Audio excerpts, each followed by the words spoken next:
Hi, I'm getting ready to make a leash for a dog named Bubs, which I think is a totally awesome name. Makes me smile just to say it, Bubs.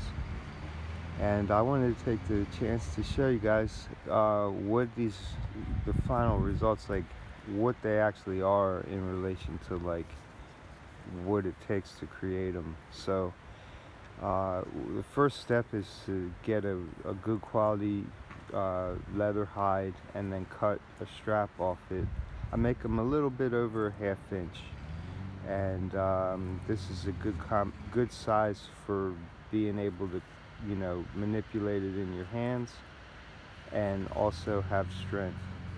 So the way that it is right when you cut it is it's got these square edges on it, and it's actually pretty sharp. It's not so much sharp if you're just feeling it in your hand like this, but if the dog were to pull and you had to slide your hand down this while it's being pulled, it would definitely can totally cut you. So the first step is to use this tool right here, which is like a little fork end. See that? And it's called beveling, and it's nothing fancy. You just go down the edge. It's like four edges. It's the each side of the top and each side of the bottom. And then once you do that, it makes it a little bit rounder, so it has that smooth round feel. And then once I do that, that's when I start to soften the leather. And I use like hand tools, basically just like old school hammers and an anvil basically, and just like gently tap on it. It's about stretching the fibers of the leather without breaking them. So it's not like you just like put it on the anvil and just beat it to death. It's a gentle process, and it's quite time consuming. So after I've done that, then I have a piece of leather that is round on the edge and also softer. And once I have it at that point, then I stamp it with I like to make them special and put the dog's name. This is a set that I have here. So what I'll show you is I like to put the dog's name down by the front here, and then up by the handle put OuiWalk and a handmade stamp. And I make the handle small because I train people to use the leash like this. You always want your back of your hand free, and you see how it's just in my inside of my hand.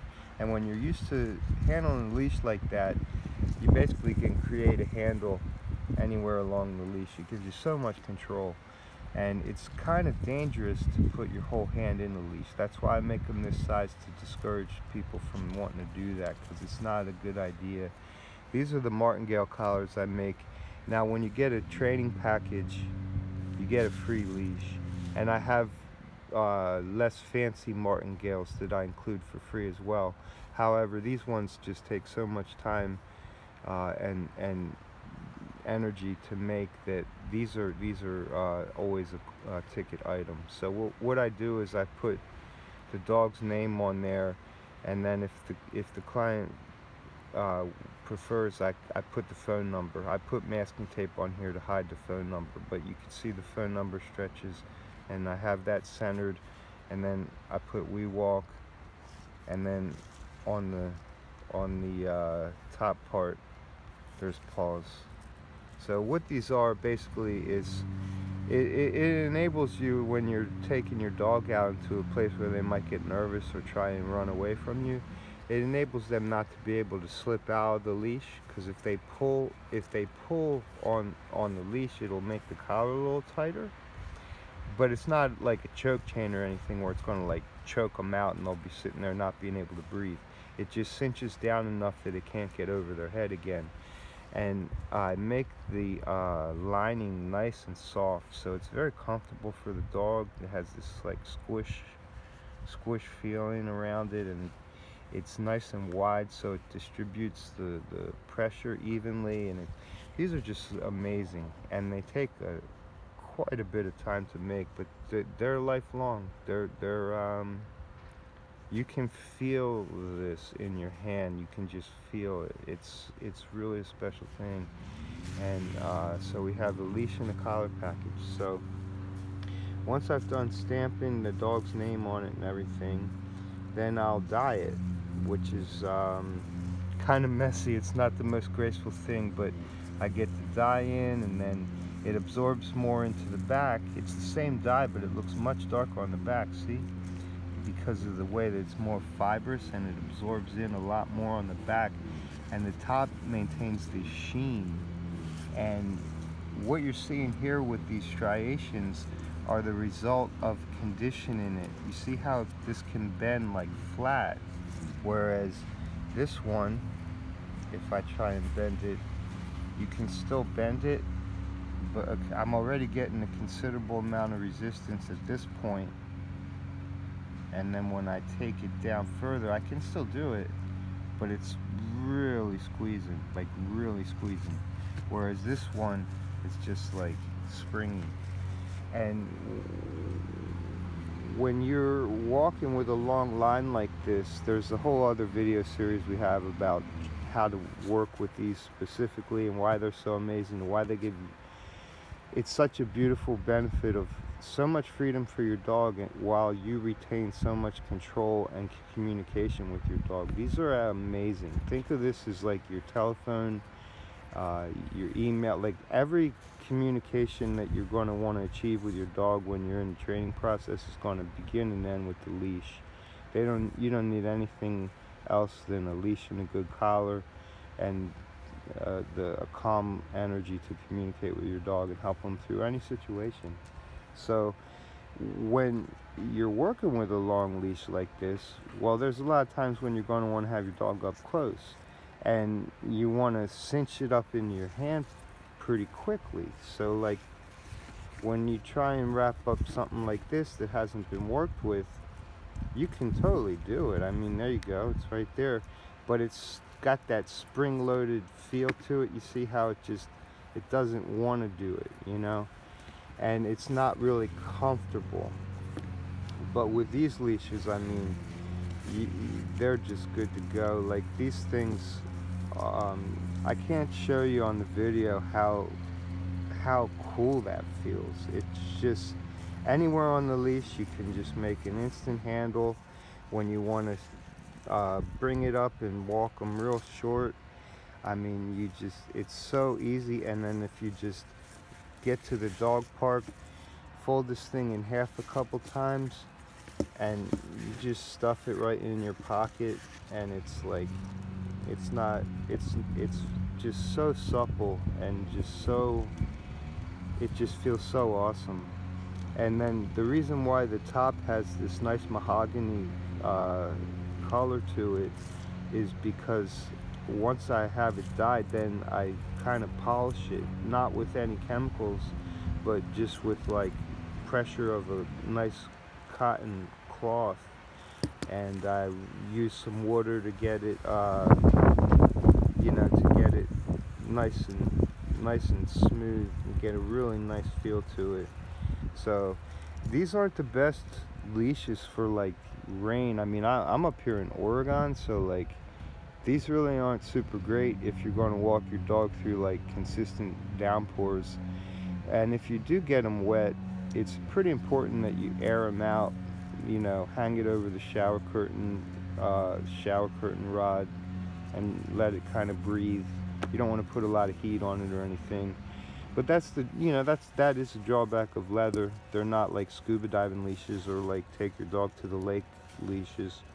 But for what they are, they're absolutely amazing. And if you take proper care of this, meaning like you don't expose it to like a ton of rain and that kind of thing, they'll last forever, and they'll continue to just get more and more supple. Like if you go to like a pet store, or a lot of these ones on like online big chain things, they basically will just take the leash like this. Sometimes they'll bevel it, and then they'll just dye it real quick, sew it up, and that's it.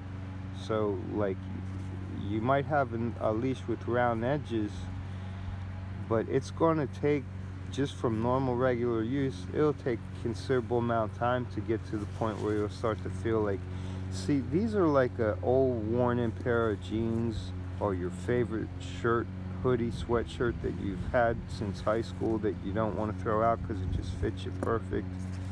That's what this is, and it comes that way. Whereas a store-bought leash, it's still leather, you know, it's I'm not knocking it, but the, you know, you miss out on all that conditioning. And I I believe in energy. It's like a big part of what I do with dogs. So when you know, when I've worked on this with my hands for, you know, 3.5 hours to get it to this state, there's a lot of energy in this. It's actually like imbued with like a creative energy of someone who actually cares about your dog. And I think that's in and of itself, uh, uh, it's it's not something that you can quantify in physical reality, but it's definitely something that's real, I believe. Same thing with the collars. So thank you for watching this video. I want to give you guys a good understanding of like what you're actually getting, because so much marketing and so much sales stuff, it's like trying to, you know, tell you how great it is without showing you what it really takes to make it, because there's all these shortcuts that are employed. So it's easy to make something look awesome, but then when you get it, you're like, ah, this isn't quite really as nice as I was hoping it is. And so I figure, you know, I want you to see how special these really are. I do all of this for the dogs. The tools that I make to make humans be able to handle their dogs better is so they can be calmer and more happy when they're dealing with the dogs. Dogs are like sponges, and they absorb so much from us. And when we can just even have a little bit of a better experience with our leash, it actually is like the dog feels even calmer from that. That sounds a little funny, but it's true. If you're annoyed at your leash while you're walking your dog, dude, your dog's gonna feel that. So get something that you're comfortable with. If you don't get one of these, get something that you're really comfortable with. And for safety's sake, and I won't go into this now, but I strongly advise you avoid any kind of flex lead, especially those ones that extend out of the you know, spool or whatever you would call it. Stick with something that has a coherent tactile presence from start to finish, meaning like don't get these bungee leashes or anything like that. It's really confusing for the dog and not too safe either. So thank you for watching. If you decide that you would like some more info about these leashes or working with me to help you and your dog achieve better communication, please contact me either through YouTube or through my website, and we can see what we can do. All right, have a great day.